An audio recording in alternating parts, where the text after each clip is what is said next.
السلام علیکم ورحمۃ اللہ وبرکاتہ۔ نحمدہ ونصلی علی رسولہ الکریم، اما بعد فاعوذ باللہ من الشیطان الرجیم، بسم اللہ الرحمن الرحیم۔ رب اشرح لی صدری ویسر لی امری واحلل عقدۃ من لسانی یفقہوا قولی واجعل لی وزیرا من اہلی رب زدنی علما اللہم فقہنا فی الدین اللہم انی اسألک علما نافعا وعملا متقبلا ورزقا طیبا اللہم ارنا الحق حقا وارزقنا اتباعہ وارنا الباطل باطلا وارزقنا اجتنابہ، آمین یا رب العالمین۔ نماز، علم اور اس قسم کی دیگر عبادات کی طرف سکینت اور وقار کے ساتھ آنا مستحب ہے۔ قال اللہ تعالی وَمَن يُعَظِّمْ شَعَائِرَ اللَّهِ فَإِنَّهَا مِن تَقْوَى الْقُلُوبِ۔ اللہ سبحانہ تعالیٰ نے ارشاد فرمایا، جو شخص اللہ کی مقرر کردہ ادب کی چیزوں کی تعظیم کرے تو یہ فعل دلوں کی پرہیزگاری میں سے ہے۔ فائدہ: شعائرہ شاعرہ کی جمع ہے، اس سے مراد دین کے اوامر احکام ہیں جو اللہ سبحانہ تعالیٰ نے مقرر کیے ہیں، جن کا ادب و احترام یعنی ان پر عمل ضروری ہے۔ جس طرح یہ سارے اعمال بجائے خود ادب و احترام کے قابل ہیں، اسی طرح ان کی ادائیگی اور بجا لانے میں بھی وقار اور سکینت کے پہلوؤں کو ملحوظ رکھا جائے، یہی باب کا مفاد ہے۔ حضرت ابو ہریرہ رضی اللہ تعالیٰ عنہ سے روایت ہے کہ میں نے رسول اللہ صلی اللہ علیہ وآلہ وسلم کو فرماتے ہوئے سنا کہ جب نماز کھڑی ہو جائے تو اس کے لیے دوڑتے ہوئے نہ آؤ، آرام سے معمول کی چال چلتے ہوئے آؤ اور سکینت اختیار کرو۔ جو نماز امام کے ساتھ پالو وہ پڑھ لو، اور جو تم سے فوت ہو جائے اسے پورا کر لو۔ رواہ البخاری و مسلم۔ مسلم نے اپنی روایت میں یہ الفاظ زیادہ بیان کیے ہیں کہ تمہارا ایک آدمی جب نماز کا قصد کر لیتا ہے تو وہ نماز کی حالت ہی میں شمار ہوتا ہے۔ فائد نمبر 1، اس سے معلوم ہوا کہ جماعت کے حصول کے لیے دوڑ بھاگ کرانا ممنوع ہے، کیونکہ یہ وقار کے خلاف ہے، جبکہ حکم وقار اور سکینت اختیار کرنے کا ہے، بالخصوص نماز وغیرہ کے لیے آتے وقت۔ نمبر 2، جب انسان گھر سے وضو کر کے نکلتا ہے تو اسی وقت سے اسے نماز میں شمار کر لیا جاتا ہے۔ نمبر 3، امام کے ساتھ ملنے والی رکعت مقتدی کی پہلی رکعت ہوگی، بعد میں جو ادا کرے گا وہ آخری رکعت ہوگی، اور یہ بات عقل و نقل دلائل کے عین مطابق ہے۔ حضرت ابن عباس رضی اللہ تعالیٰ عنہ سے روایت ہے کہ وہ عرفے کے دن نبی کریم صلی اللہ علیہ وسلم کے ساتھ عرفات سے واپس لوٹ رہے تھے کہ نبی اکرم صلی اللہ علیہ وآلہ وسلم نے اپنے پیچھے سخت ڈانٹ مار اور اونٹوں کے بڑبڑانے کی آواز سنی، تو آپ صلی اللہ علیہ وسلم نے اپنے کوڑے کے ساتھ ان کی طرف اشارہ کر کے فرمایا، اے لوگو، سکینت اختیار کرو، یعنی سکون سے چلو، اس لیے کہ تیز رفتاری نیکی نہیں ہے۔ بخاری و مسلم۔ مسلم نے بھی اس کا کچھ حصہ روایت کیا ہے۔ فائد نمبر 1، دفع کے معنی دھکیلنے کے ہوتے ہیں، اس لیے یہ معتدی ہے، لیکن اس کا عام استعمال مفہوم کے بغیر ہوتا ہے، اس لیے یہ لازم کے مشابہ ہے۔ عرفات سے واپس لوٹنے کو دفع کے لفظ سے اس لیے تعبیر کیا ہے کہ اس روز لوگ عرفات سے اس طرح لوٹتے ہیں گویا کہ انہیں دھکیلا جا رہا ہے۔ نمبر 2، اس میں بھی وقار اور سکون اختیار کرنے اور تیز روی سے اجتناب کی تلقین ہے۔ مناسک حج کی ادائیگی کے دوران میں مقامات حج پر اس ہدایت پر عمل کرنے کی بڑی شدید ضرورت ہے، کیونکہ وہاں ہر جگہ انسانوں کا بے پناہ ہجوم ہوتا ہے۔ ایسے میں ایک دوسرے کو دھکیل کر خود تیزی سے آگے بڑھنے کی کوشش دوسروں کی ہلاکت کا باعث ہوتی ہے، جس کا مشاہدہ ہر سال ایام حج میں ہوتا ہے، لیکن مسلمانوں میں صبر و ضبط کی کمی اور اپنے مذہب کی اخلاقی ہدایات سے ناآشنائی یا بے اعتنائی کی وجہ سے یہ مسئلہ حل نہیں ہو پاتا، اور سعودی حکومت کی بے مثال اور وسیع انتظامات کے باوجود انسانی جانوروں کا ضیاع تقریباً ایک معمول سا بن گیا ہے۔ حد اللہ المسلمین، آمین یا رب العالمین۔ مہمان کی عزت و تکریم کرنے کا بیان۔ قال اللہ تعالی هل أتاك حديث ضيف إبراهيم المكرمين إذ دخلوا عليه فقالوا سلاما قال سلام قوم منكرون فراغ إلى أهله فجاء بإجل سمين فقربه إليهم قال ألا تأكلون۔ اللہ سبحانہ تعالیٰ نے ارشاد فرمایا، کیا تیرے پاس ابراہیم کے معزز مہمانوں کی بات پہنچی ہے؟ جب کہ وہ ان کے پاس تو انہیں سلام کیا، جب ان کے پاس گئے تو انہوں نے سلام کیا۔ حضرت ابراہیم نے بھی جواب میں کہا سلام، اور کہا یہ انجانے لوگ ہیں۔ پھر اپنے گھر کی طرف چلے اور ایک پلا ہوا بچہ بھون کر لائے اور ان کے قریب کیا اور فرمایا تم کھاتے کیوں نہیں ہو؟ وقال اللہ تعالی وَجَاءَهُ قَوْمُهُ يُهْرَعُونَ إِلَيْهِ وَمِن قَبْلُ كَانُوا يَعْمَلُونَ السَّيِّئَاتِ قَالَ يَا قَوْمِ هَؤُلَاءِ بَنَاتِي هُنَّ أَطْهَرُ لَكُمْ فَاتَّقُوا اللَّهَ وَلَا تُخْزُونَ فِي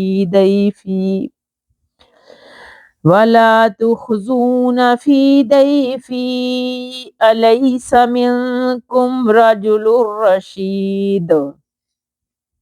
اور نیز اللہ سبحانہ تعالیٰ نے ارشاد فرمایا، لوط کے پاس ان کی قوم دوڑتی ہوئی آئی اور اس سے پہلے بھی وہ برائیوں کا ارتکاب کرتے تھے۔ حضرت لوط علیہ السلام نے فرمایا، اے میری قوم، یہ میری بیٹیاں تمہارے لیے زیادہ پکیزہ ہیں، چنانچہ اللہ سے ڈرو اور مجھے میرے مہمانوں کے بارے میں رسوا نہ کرو۔ کیا تم میں سے کوئی بھی سمجھدار آدمی نہیں ہے؟ فائدہ: آیات قرآن مجید کی ان دونوں مقامات پر مہمانوں کی عزت و تکریم کا ذکر ہے، جس سے امام نووی رحمہ اللہ نے اکرام ضعیف کا اثبات فرمایا۔ مزید وضاحت کے لیے ذیل کی احادیث ملاحظہ ہوں۔ حضرت ابو ہریرہ رضی اللہ تعالیٰ عنہ سے روایت ہے کہ نبی اکرم صلی اللہ علیہ وآلہ وسلم نے ارشاد فرمایا، جو شخص اللہ اور یوم آخرت پر ایمان رکھتا ہے اسے اپنے مہمان کی عزت کرنی چاہیے، اور اللہ اور یوم آخرت پر ایمان رکھتا ہے اسے چاہیے کہ صلہ رحمی یعنی رشتہ داروں سے حسن سلوک کرے۔ جو اللہ اور یوم آخرت پر ایمان رکھتا ہے اسے چاہیے کہ بھلائی کی بات کہے یا پھر خاموش رہے۔ رواہ البخاری و مسلم۔ فائدہ نمبر 1، مہمان کی عزت کرنے کا مطلب ہے کہ خندہ پیشانی سے اس کا استقبال کرے، حسب استطاعت خوش دلی سے اس کی مہمان نوازی کرے اور اس کی آرام و راحت کا خیال رکھے۔ صلہ رحمی کا مطلب رشتہ داروں کے حقوق کی ادائیگی اور ان کے ساتھ حسن سلوک کرنا ہے۔ نمبر 3، گفتگو کم کرنے کا مطلب ہے کہ بے فائدہ اور فضول باتوں سے گریز کرے، زبان کو ذکر الہی یعنی توبہ، استغفار اور کلمہ خیر کے لیے وقف رکھے، پھر زیادہ خاموش رہے۔ یہ تینوں خوبیاں ان لوگوں کی بتلائی گئی ہیں جو صحیح معنوں میں اللہ اور یوم آخرت پر ایمان رکھتے ہیں، جس کا مطلب دوسرے لفظوں میں یہ ہے کہ ان میں کوتاہی کرنے والوں کا ایمان ناقص اور خام ہے۔ حضرت ابو شریح خولد بن عمر خزائی رضی اللہ تعالیٰ عنہ سے روایت ہے کہ میں نے رسول اللہ صلی اللہ علیہ وآلہ وسلم کو فرماتے ہوئے سنا کہ جو شخص اللہ اور یوم آخرت پر ایمان رکھتا ہے تو اسے مہمان کی عزت کرتے ہوئے اس کا حق ادا کرنا چاہیے۔ صحابہ نے عرض کیا، اے اللہ کے رسول صلی اللہ علیہ وآلہ وسلم، اس کا حق کیا ہے؟ آپ صلی اللہ علیہ وآلہ وسلم نے ارشاد فرمایا، ایک دن اور رات، یعنی اس میں اپنی طاقت کے مطابق بہتر کھانا تیار کرے، اور مہمان نوازی 3 دن ہے، جو اس کے علاوہ ہو وہ صدقہ ہے۔ رواہ البخاری و مسلم۔ اور مسلم کی ایک اور روایت میں ہے کہ کسی مہمان کے لیے یہ جائز نہیں کہ وہ اپنے بھائی کے پاس اتنا زیادہ ٹھہرے حتیٰ کہ اسے گناہ گار کر دے۔ صحابہ نے پھر عرض کیا، یا رسول اللہ صلی اللہ علیہ وآلہ وسلم، اس کو گناہ گار کیسے کرے گا؟ آپ صلی اللہ علیہ وسلم نے ارشاد فرمایا، اس کے پاس ٹھہرا رہے اور اس کے پاس کوئی چیز نہ رہے کہ جس کے ساتھ وہ اس کی مہمان نوازی کرے۔ فائدہ، اس میں مہمان نوازی کی مزید آداب حدود کی وضاحت ہے کہ پہلے دن اور رات اور عمدہ کھانے کا اہتمام کیا جائے اور اس کے بعد 2 دن مزید معمول کے مطابق مہمان نوازی کی جائے۔ 3 دن کے بعد مہمان کو چاہیے کہ وہ وہاں سے چلا جائے، تاہم اگر وہ نہ جائے تو اس کے بعد مہمان نوازی بطور صدقہ ہوگی۔ خیر کی خوشخبری دینے اور مبارکباد کہنے کے استحباب کا بیان۔ قال اللہ تعالی فَبَشِّرْ عِبَادِ الَّذِينَ يَسْتَمِعُونَ الْقَوْلَ فَيَتَّبِعُونَ أَحْسَنَهُ۔ اللہ سبحانہ تعالیٰ نے ارشاد فرمایا، میرے ان بندوں کو خوشخبری دے دو جو بات کو غور سے سنتے ہیں پھر اس میں سب سے اچھی بات کی پیروی کرتے ہیں، جیسے برائی کرنے والے کو معاف کر دینا اور تنگ دست مقروض کو مہلت دینا یا قرض ہی معاف کر دینا وغیرہ۔ وقال اللہ تعالی یبشرہم ربہم برحمت منہ ورضوان جنات لہم فیہا نعیم مقیم۔ اور اللہ سبحانہ تعالیٰ نے ارشاد فرمایا، انہیں ان کا رب خوشخبری دیتا ہے اپنی رحمت، رضامندی اور ایسے باغات کی جن میں ان کے لیے ہمیشہ رہنے والی نعمتیں ہیں۔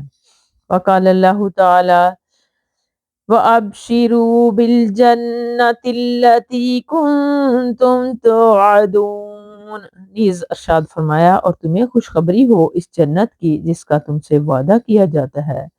وقال اللہ تعالی فَبَشَّرْنَاهُ بِغُلَامٍ حَلِيمٍ وَلَقَدْ جَاءَتْ رُسُلُنَا إِبْرَاهِيمَ بِالْبُشْرَى، نیز اللہ سبحانہ تعالیٰ نے ارشاد فرمایا، ہم نے اس ابراہیم کو انتہائی بردبار بچے کی خوشخبری دی۔ اور نیز اللہ سبحانہ تعالیٰ نے ارشاد فرمایا، البتہ تحقیق ہمارے بھیجے ہوئے فرشتے ابراہیم علیہ السلام کے پاس خوشخبری لے کر آئے۔ وقال اللہ تعالی وَامْرَأَتُهُ قَائِمَةٌ فَضَحِكَتْ فَبَشَّرْنَاهَا بِإِسْحَاقَ وَمِنْ وَرَاءِ إِسْحَاقَ یعقوب۔ اور اللہ سبحانہ تعالیٰ نے ارشاد فرمایا، اور ابراہیم کی بیوی کھڑی تھی اور وہ ہنسی اور ہم نے اسے اسحاق اور اسحاق کے بعد یعقوب کی خوشخبری دی۔ وقال اللہ تعالی فَنَادَتْهُ الْمَلَائِكَةُ وَهُوَ قَائِمٌ يُصَلِّي فِي الْمِحْرَابِ أَنَّ اللَّهَ يُبَشِّرُكَ بِيَحْيَىٰ۔ اور اللہ سبحانہ تعالیٰ نے ارشاد فرمایا، زکریا کو فرشتوں نے پکارا جبکہ وہ حجرے میں کھڑے نماز پڑھ رہے تھے کہ اللہ تعالیٰ تجھے یحییٰ کی خوشخبری دیتا ہے۔ وقال اللہ تعالی اذ قالت الملائکۃ یا مریم ان اللہ یبشرک بکلمۃ منہ اسمہ المسیح۔ اور اللہ سبحانہ تعالیٰ نے ارشاد فرمایا، جب فرشتوں نے کہا کہ اے مریم، بے شک اللہ تعالیٰ تجھے اپنے کلمے یعنی عیسیٰ کی خوشخبری دیتا ہے، اس کا نام مسیح ہے۔ حضرت عیسیٰ علیہ السلام کو اللہ کا کلمہ اس لیے کہا جاتا ہے کہ ان کی پیدائش بغیر باپ کے کلمہ کن سے ہوئی، جو ایک اعجازی ولادت ہے۔ اور احادیث میں بھی بکثرت احادیث رواہ البخاری و مسلم میں مشہور ہیں کہ ان میں سے چند درج ذیل ہیں۔ حضرت ابو ابراہیم یا ابو محمد یا انہیں ابو معاویہ بھی کہا جاتا ہے، ان کی کنیت میں اختلاف ہے۔ عبداللہ بن ابی اوفی رضی اللہ تعالیٰ عنہ سے روایت ہے کہ رسول اللہ صلی اللہ علیہ وآلہ وسلم نے حضرت خدیجہ الزہرا رضی اللہ تعالیٰ عنہ کو خوشخبری دی کہ ان کے لیے جنت میں موتیوں کا گھر ہوگا جس میں نہ شور ہوگا نہ تھکان، رواہ البخاری و مسلم۔ فائدہ اس میں حضرت خدیجہ رضی اللہ تعالیٰ عنہ کی فضیلت کے علاوہ خیر کی خوشخبری دینے کا اثبات ہے۔ حضرت ابو موسیٰ اشعری رضی اللہ تعالیٰ عنہ سے روایت ہے کہ میں نے اپنے گھر میں وضو کیا اور باہر نکل گیا، اپنے دل میں کہا کہ میں ضرور رسول اللہ صلی اللہ علیہ وسلم کے ساتھ ساتھ رہوں گا اور آج کا دن آپ کے ساتھ ہی گزاروں گا۔ چنانچہ وہ مسجد میں آئے اور میں نبی کریم صلی اللہ علیہ وسلم کی بابت لوگوں سے پوچھا تو صحابہ نے بتلایا کہ آپ نے اس طرف کا رخ فرمایا ہے۔ حضرت ابو موسیٰ فرماتے ہیں کہ پس میں آپ کے قدموں کے نشانات پر آپ کے متعلق پوچھتا ہوا آپ صلی اللہ علیہ وسلم کے پیچھے نکل کھڑا ہوا، حتیٰ کہ آپ بئر عریس یعنی قباء کے قریب ایک باغ پہنچ گئے۔ میں دروازے پر بیٹھ گیا۔ جب رسول اللہ صلی اللہ علیہ وسلم نے قضائے حاجت کے بعد وضو فرما لیا تو میں آپ کی طرف گیا تو دیکھا کہ آپ بئر عریس کی منڈیر پر بیٹھے ہیں۔ بخاری کی ایک روایت میں ہے علی کف البئر کے الفاظ ہیں، یعنی اور پنڈلیوں کو ننگا کر کے کنویں میں لٹکایا ہوا ہے۔ میں نے آپ کو سلام عرض کیا اور پھر واپس آ کر دروازے پر بیٹھ گیا اور میں نے دل ہی میں کہا کہ میں آج ضرور رسول صلی اللہ علیہ وسلم کا دربان رہوں گا۔ اتنے میں حضرت ابوبکر صدیق رضی اللہ تعالیٰ عنہ آگے، انہوں نے دروازہ کھٹکھٹایا تو میں نے پوچھا کون ہے؟ انہوں نے فرمایا ابوبکر۔ میں نے کہا ٹھہریے۔ پھر میں گیا اور کہا یا رسول اللہ صلی اللہ علیہ وسلم، یہ ابوبکر اندر آنے کی اجازت طلب کر رہے ہیں۔ آپ نے فرمایا انہیں اجازت دے دو اور جنت کی خوشخبری بھی دے دو۔ چنانچہ میں آیا حتیٰ کہ ابوبکر صدیق رضی اللہ عنہ سے کہا کہ تشریف لائیے اور رسول اللہ صلی اللہ علیہ وسلم آپ کو جنت کی خوشخبری دیتے ہیں۔ چنانچہ حضرت ابوبکر اندر تشریف لائے اور نبی کریم صلی اللہ علیہ وسلم کے ساتھ منڈیر پر آپ کی دائیں جانب بیٹھ گئے اور اپنے دونوں پیر کنویں میں لٹکا لیے جس طرح رسول اللہ صلی اللہ علیہ وسلم نے کیا تھا اور اپنی پنڈلیاں ننگی کر لی۔ پھر میں واپس آ کر دروازے پر بیٹھ گیا اور میں گھر سے نکلتے وقت اپنے بھائی کو وضو کرتا چھوڑ کر آیا تھا کہ مجھے خود ہی آ کر مل جائے گا۔ تو میں نے دل میں کہا اگر اللہ تعالیٰ فلاں یعنی اس کے بھائی کے ساتھ بلائی کا ارادہ فرمائے گا تو اسے یہاں لے آئے گا۔ اتنے میں کوئی شخص آیا اور دروازہ ہلانے لگا۔ میں نے کہا کون؟ اس نے کہا عمران بن خطاب۔ چنانچہ میں نے کہا ذرا ٹھہریے۔ پھر میں رسول اللہ صلی اللہ علیہ وسلم کی خدمت میں حاضر ہوا، آپ کو سلام عرض کیا اور کہا کہ یہ عمر ہیں، اندر داخل ہونے کی اجازت طلب کر رہے ہیں۔ آپ نے فرمایا انہیں اجازت اور جنت کی خوشخبری دے دو۔ لہٰذا میں حضرت عمر رضی اللہ تعالیٰ عنہ کے پاس آیا اور کہا کہ آپ کو رسول اللہ صلی اللہ علیہ وسلم نے اندر آنے کی اجازت دی اور جنت کی خوشخبری بھی دی ہے۔ چنانچہ وہ تشریف لائے اور رسول اللہ صلی اللہ علیہ وسلم کے ساتھ منڈیر پر آپ کی بائیں جانب بیٹھ گئے اور اپنے دونوں پیر کنویں میں لٹکا لیے۔ میں پھر واپس آ کر اپنی جگہ بیٹھ گیا اور دل میں کہا کہ اگر اللہ تعالیٰ فلاں یعنی اس کے بھائی کے ساتھ بلائی کا ارادہ فرمائے گا تو اسے یہاں لے آئے گا۔ اتنے میں کوئی اور شخص آیا، اس نے دروازہ ہلایا تو میں نے پوچھا کون؟ اس نے کہا عثمان بن عفان۔ میں نے کہا اچھا ٹھہریے اور میں نے نبی کریم صلی اللہ علیہ وسلم کو آ کر اطلاع دی۔ آپ صلی اللہ علیہ وسلم نے فرمایا انہیں اجازت دے دو اور اگر بلوا حادثے کے ساتھ جو انہیں پیش آئے گا جنت کی خوشخبری سنا دو۔ چنانچہ میں آیا اور ان سے کہا کہ تشریف لائیے اور رسول صلی اللہ علیہ وسلم آپ کو ایک حادثے کے ساتھ جو آپ کو پیش آئے گا جنت کی خوشخبری دیتے ہیں۔ چنانچہ وہ اندر تشریف لائے تو دیکھا کہ کنویں کی منڈیر پر ہو گئی ہے، یعنی نبی کریم صلی اللہ علیہ وسلم کے دائیں بائیں دونوں جانب جگہ نہیں ہے، بس وہ آپ کے سامنے دوسری جانب بیٹھ گئے۔ حضرت سعد بن مسیب مشہور تابعی اور حضرت ابو موسیٰ سے روایت کرنے والے راوی فرماتے ہیں کہ میں نے اس سے ان کی قبروں کی تعویل کی، یعنی ابو بکر اور عمر قبر میں بھی اسی طرح ساتھ ہوں گے جبکہ عثمان کی قبر الگ ہوگی، رواہ البخاری و مسلم۔ اور ایک روایت میں یہ الفاظ زیادہ ہیں اور رسول اللہ صلی اللہ علیہ وسلم نے مجھے دروازے کی نگرانی کا حکم فرمایا، اور اس میں یہ بھی ہے کہ حضرت عثمان رضی اللہ تعالیٰ عنہ کو جب خوشخبری سنائی تو انہوں نے اللہ کی حمد بیان کی اور فرمایا اللہ ہی اس لائق ہے کہ وہ اس سے مدد طلب کی جائے۔ فوائد نمبر 1، اس حدیث کا تعلق باب سے واضح ہے کہ اس میں خوشخبری دینے کا اثبات ہے۔ نمبر 2، خلفائے ثلاثہ رضی اللہ تعالیٰ عنہم کو ان کی جنتی ہونے کی بشارت دے دی گئی۔ اس کے بعد ان کے ایمان میں شک کرنا شقاوت ازلی کی نشانی نہیں تو اور کیا ہے۔ نمبر 3، حضرت عثمان رضی اللہ تعالیٰ عنہ کی بابت جس بلوے کی پیش گوئی فرمائی وہ ان کے خلافت کے آخر میں پیش آیا، جب آپ کے عبداللہ بن سبا یہودی اور اس کے مکروہ اور بے بنیاد پروپوگنڈے سے متاثر فسادی گروہ نے حضرت عثمان رضی اللہ تعالیٰ عنہ کا محاصرہ کر لیا اور بالا آخر آپ کو شہید کر دیا رضی اللہ تعالیٰ عنہ۔ اس میں نبی کرم صلی اللہ علیہ وسلم کی صداقت کی دلیل ہے۔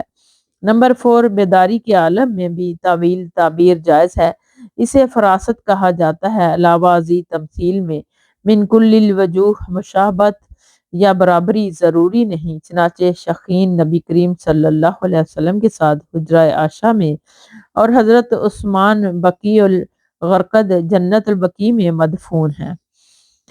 حضرت ابو ہریرہ رضی اللہ تعالیٰ عنہ بیان کرتے ہیں کہ ہم رسول اللہ صلی اللہ علیہ وسلم کے ارد گرد بیٹھے تھے کہ ہمارے ساتھ لوگوں میں حضرت ابوبکر و عمر اور بھی تھے، تو اچانک رسول اللہ صلی اللہ علیہ وسلم ہمارے درمیان سے اٹھ کر چلے گئے اور ہمارے پاس واپس آنے میں آپ نے کافی دیر فرمائی، تو ہم ڈر گئے کہ ہماری غیر موجودگی میں آپ کو قتل نہ کر دیا جائے، اور ہم گھبرا کر اٹھ کھڑے ہوئے، اور میں سب سے پہلے گھبرانے والا تھا۔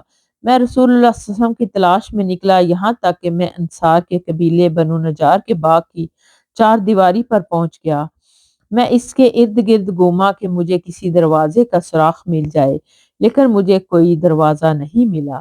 تاہم ایک چھوٹے سے نالے پر نظر پڑی تو باغ سے جو باہر ایک کنویں سے نکل کر باغ کے اندر جا رہا تھا، اور ربی چھوٹی سی نہر یا چھوٹے سے نالے کو کہتے ہیں، میں اس میں سے سمٹا کر اندر رسول صلی اللہ علیہ وسلم کے پاس پہنچ گیا۔ آپ نے مجھے دیکھ کر فرمایا، ابو ہریرہ۔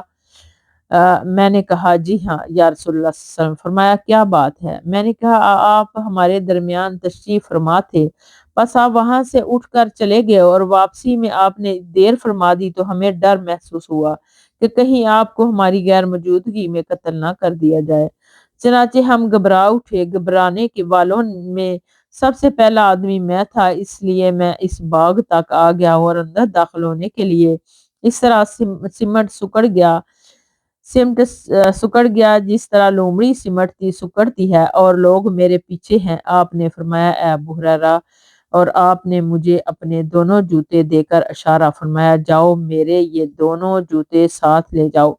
اس باغ کی دیوار کے باہر جو بھی ملے جو اس بات کی گواہی دے کہ اللہ کے سوا کوئی معبود نہیں، اس پر اس کے دل میں پورا یقین ہو تو اسے جنت کی خوشخبری دے دو، اور لمبی پوری حدیث ذکر کی۔ رواہ مسلم۔ فائد نمبر 1، یہ مسئلہ یہ پہلے وضاحت سے بیان کیا جا چکا ہے کہ دل کی گہرائی سے اللہ پر ایمان رکھنے والا، اور اگر اس نے شرک کا ارتکاب نہیں کیا ہوگا تو وہ یقیناً جنت میں جائے گا، پہلے مرحلے ہی میں چلا جائے گا، اگر اللہ کی مشیت ہوئی تو بصورت دیگر سزا بھگت کر جنت میں جائے گا، اس کا دائمی گھر جنت جہنم نہیں جنت ہی ہوگا۔ نمبر 2، اس حدیث میں خوشخبری کے اثبات کے علاوہ مومن کے بہرحال جنتی ہونے کی تاکید ہے، جنتی ہونے کی نوید ہے۔ حضرت ابن شماسہ بیان کرتے ہیں کہ ہم حضرت عمر بن عاص رضی اللہ تعالیٰ عنہ کی خدمت میں حاضر ہوئے جبکہ وہ قریب الوفاہ تھے، اور کافی دیر تک روئے اور اپنا چہرہ دیوار کی طرف کر لیا، تو ان کا صاحبزادہ کہنے لگا، ابا جان، کیا آپ کو رسول اللہ صلی اللہ علیہ وسلم نے فلاں خوشخبری نہیں دی تھی؟ کیا آپ کو رسول اللہ صلی اللہ علیہ وسلم نے فلاں خوشخبری نہیں دی تھی؟ 2 مرتبہ انہوں نے کہا۔ چاچے آپ نے اپنا چہرہ اس کی طرف پھیرا اور فرمایا، بے شک سب سے افضل توشہ آخرت جو ہم تیار کریں وہ ہے اللہ کی توحید کی گواہی، اور کہ اس کے سوا کوئی معبود برحق نہیں، اور محمد صلی اللہ علیہ وآلہ وسلم اللہ کے رسول ہیں کی رسالت کی گواہی کہ آپ اللہ کے رسول صلی اللہ علیہ وسلم ہیں۔ مجھ پر 3 قسم کے حالات آئے، یعنی میں تین دوروں سے گزرا۔ نمبر 1، میں نے اپنا یہ حال دیکھا کہ مجھ سے زیادہ رسول اللہ صلی اللہ علیہ وسلم سے بغض رکھنے والا کوئی نہ تھا۔ اس وقت سب سے زیادہ محبوب بات میرے لیے یہی تھی کہ اگر میں آپ پر قابو پا لوں تو آپ کو قتل کر دوں، اگر میری موت اس حالت میں آ جاتی تو یقیناً میں جہنمیوں میں ہوتا۔ نمبر 2، پھر جب اللہ نے اسلام کی محبت میرے دل میں ڈال دی تو میں نبی اکرم صلی اللہ علیہ وسلم کی خدمت میں حاضر ہوا اور میں نے عرض کیا کہ آپ اپنا دایاں ہاتھ پھیلائیں تاکہ میں آپ کی بیعت کر لوں۔ آپ نے اپنا ہاتھ پھیلایا تو میں نے اپنا ہاتھ واپس کھینچ لیا۔ آپ نے فرمایا، اے عمر، کیا بات ہے؟ میں نے کہا کہ میں ایک شرط کرنا چاہتا ہوں۔ آپ نے فرمایا، بتلاؤ تمہاری کیا شرط ہے؟ میں نے کہا، یہ کہ میرے گناہ بخش دیے جائیں گے۔ آپ نے فرمایا، کیا تمہیں معلوم نہیں کہ اسلام پہلے کے گناہوں کو اگر گرا دیتا ہے، ختم کر دیتا ہے، اور ہجرت اپنے ماقبل کے گناہوں کو گرا دیتی ہے، اور حج پہلے کے گناہوں کو گرا مٹا دیتا ہے۔ چنانچہ اسلام قبول کر کے میں نے آپ کی بیعت کر لی۔ اس کے بعد یہ حال ہو گیا کہ مجھے رسول اللہ صلی اللہ علیہ وسلم سے زیادہ محبوب اور میری نظر میں آپ سے زیادہ جلیل القدر کوئی نہ تھا۔ آپ کی عظمت و جلالت کا نقش اس طرح میرے دل میں تھا کہ میں نظر بر کر آپ صلی اللہ علیہ وسلم کی طرف دیکھنے کی طاقت نہیں رکھتا تھا۔ اگر مجھ سے آپ کا حلیہ مبارک بیان کرنے کو کہا جائے تو میں اسے بیان نہیں کر سکتا، اس لیے کہ میں نے کبھی نظر بر کر آپ صلی اللہ علیہ وسلم کو دیکھا ہی نہیں۔ اگر میری موت اس حال میں آ جاتی تو یقیناً امید تھی کہ میں جنتیوں میں سے ہوتا۔ نمبر 3، اس کے بعد پھر ہم کئی چیزوں کے ذمہ دار بنائے گئے، حکومتی مناصب پر فائز ہوئے، تو میں نے نہیں جانتا کہ ان کے بارے میں میرا کیا حال ہوگا۔ بس جب میں فوت ہو جاؤں تو میرے جنازے کے ساتھ نہ تو کوئی نوحہ کرنے رونے پیٹنے والی عورت ہو اور نہ کوئی آگ، اور جب تم مجھے دفنا چکو تو مجھ پر تھوڑی تھوڑی کر کے مٹی ڈالنا، پھر میری قبر پر اتنی دیر کھڑے رہنا کہ جتنی دیر میں ایک اونٹ ذبح کر کے اس کا گوشت بانٹ دیا جاتا ہے، تاکہ میں تم سے مانوس رہوں اور دیکھوں کہ اپنے رب کے بھیجے ہوئے فرشتوں کو کیا جواب دیتا ہوں۔ رواہ المسلم۔ فائد نمبر 1، حضرت عمر بن عاص رضی اللہ تعالیٰ نے اپنی زندگی کے 3 دور بیان فرمائے، ایک اسلام سے قبل، دوسرا اسلام کے بعد، اور تیسرا جب وہ حکومت کی ذمہ دارانہ مناصب، گورنری وغیرہ پر فائز ہوئے۔ اس تیسرے دور کی گراں بار ذمہ داریوں سے وہ خوف زدہ تھے کہ ان میں کوتاہیوں کا ارتکاب نہ ہو گیا ہو، جن کی وجہ سے بارگاہ الہی میں گرفت جلالت کرام رضی اللہ تعالیٰ کے دلوں میں نقش تھی۔ نمبر 2، اسلام سے قبل شدید عداوت قبول، اسلام کے بعد شدید محبت میں تبدیل ہو گئی۔ نمبر 3، نبی کریم صلی اللہ علیہ وسلم کی عظمت جلالت صحابہ کرام رضی اللہ تعالیٰ عنہ کے دلوں میں نقش تھی۔ نمبر 4، موت کے وقت تقصیر، کمی کوتاہی کے خوف اور اللہ کی رحمت کی امید سے رونا جائز ہے۔ اللہ کی رحمت کی بشارت کے ذریعے سے قریب الموت شخص کی تسکین خاطر کا اہتمام کرنا چاہیے۔ نمبر 6، اسلام ماقبل کہ سارے گناہوں کو مٹا دیا جائے، سارے گناہوں کو مٹا دیتا ہے، بشرط یہ کہ اس کے بعد صحیح معنوں میں اسلام ایمان کے تقاضوں کو بروئے کار لایا جائے۔ اسی طرح ہجرت، حج اور نماز وغیرہ سے انسان کی سب گناہ معاف ہو جاتے ہیں۔ نمبر 7، میت پر بین اور نوحہ کرنا منع ہے۔ نمبر 8، موت سے پہلے وصیت کرنا مستحب ہے، بالخصوص ان بدعات اور رسومات کی بابت جن کے ارتکاب کا اندیشہ ہو۔ نمبر 9، قبر میں منکر نکیر فرشتوں کے سوال کرنے کا اثبات، جیسا کہ اہل سنت کا عقیدہ ہے۔